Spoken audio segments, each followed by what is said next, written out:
অনেকক্ষণ ধরে আমরা সবাই মিলে বিষয়ে আলোচনা করছি। এই জন্য করছি যে এটার থেকে সরে যাওয়ার কোনো উপায় আমাদের নাই জাতি হিসেবে।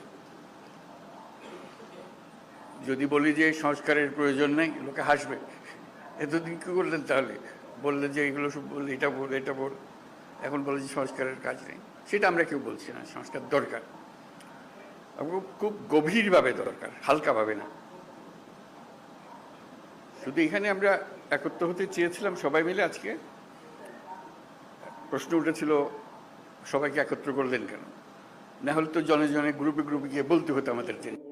কাজে একসঙ্গে বলতে সবাই সবার কথা শুনলাম, বুঝতে পারলাম আমাদের দায়িত্বটা কি, আমরা কি করতে চাচ্ছি। আমাদের কথাও শুনলেন, আপনাদের কথা আমরা শুনলাম। মানে অনাচারের সীমা নাই, এটা আমরা সবাই স্বীকার করছি। কোনো প্রতিষ্ঠান ঠিক